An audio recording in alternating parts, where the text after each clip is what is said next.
ये लाइव चल रहा है सर काय थोडंसं तुम्ही काय विचारणार मला सांगा. जे झालंय तेवढंच इन्सिडेंट सांगा. काय झालंय, काय तपासात आपल्या समोर आलंय का अजूनपर्यंत? आणि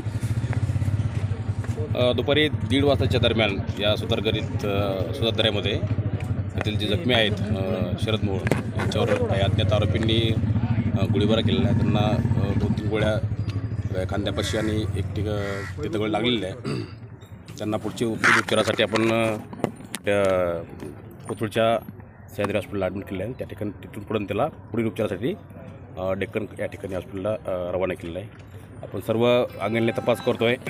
आपल्या सर्व टीम्स रवाना आहेत आणि नक्की याच्यात मागचा मोटिव्ह काय आहे आणि कुणी केलं आहे याचा पोलीस तपास करत आहे. सर कुटुंबीय काही म्हटले का, कुणाला संशय वगैरे, कोणावर संशय वगैरे? अजून त्या सगळ्या मी त्यांच्याकडून माहिती घेतो. ती माहिती घेतल्यानंतर आपल्याला पुढची माहिती कळेल, मग ते कळवू. त्यांची सध्याची प्रकृती कशी आहे, म्हणजे नेमकी काय, स्टेबल आहे, क्रिटिकल आहे, नेमकं आहे? डॉक्टर उपचार करत आहेत. होप ते चांगले असेल.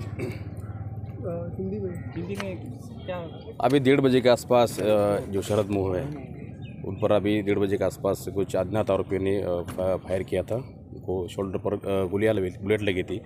उसके बाद उनको तुरंत सह्याद्री हॉस्पिटल कोथरूड में एडमिट किया. उसके बाद से उनको दूसरे हॉस्पिटल में शिफ्ट किया है.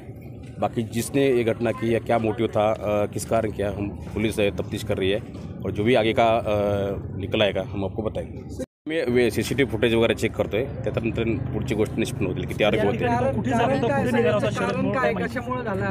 आता ते पूर्ण तपास पोलीस करतायत. कशामुळे झालं, काय झालं आणि कुणी केलं याचा तपास पूर्ण पोलीस करेल. एकूण किती गोळ्या लागल्यात त्याला? आता हे हॉस्पिटलच आहेत पेशंट. ते त्यानंतर आपल्या डॉक्टरांच्या ब्रिफिंगनंतर आपल्याला कळलं की नक्की एक्झॅक्ट किती बुलेट्स लागलेल्या आहेत, किती इंजुरी आहेत. घटनास्थळावर किती राऊंड पडलेले आहेत किंवा किती राऊंड फायर झालेत काय, तिथून आयडेंटिफिकेशनवरून ते आता आमची आयकार युनिट आहे. त्या आयकार युनिट आम्ही पूर्ण घटनास्थळी बोलवलं आहे. फॉरेन्सिक टीम आम्ही बोलवलं आहे. त्या टीमच्या इन्व्हेस्टिगेशननंतर आपल्याला पुढची घटना किंवा काही एव्हिडन्स आहे तो सगळं आपल्याला झालंय की अजून दुसरं काही कारण होती काय याच्यामध्ये? आता आम्हाला ही तपासामध्ये पुढच्या गोष्टी निष्पन्न होतील. आता ह्या घडीला आपल्याला सध्या पेशंटची तब्येत आणि बाकीच्या सगळे कुणी केलं आहे ह्या घटना शोधून काढणे ही महत्त्वाचं आहे.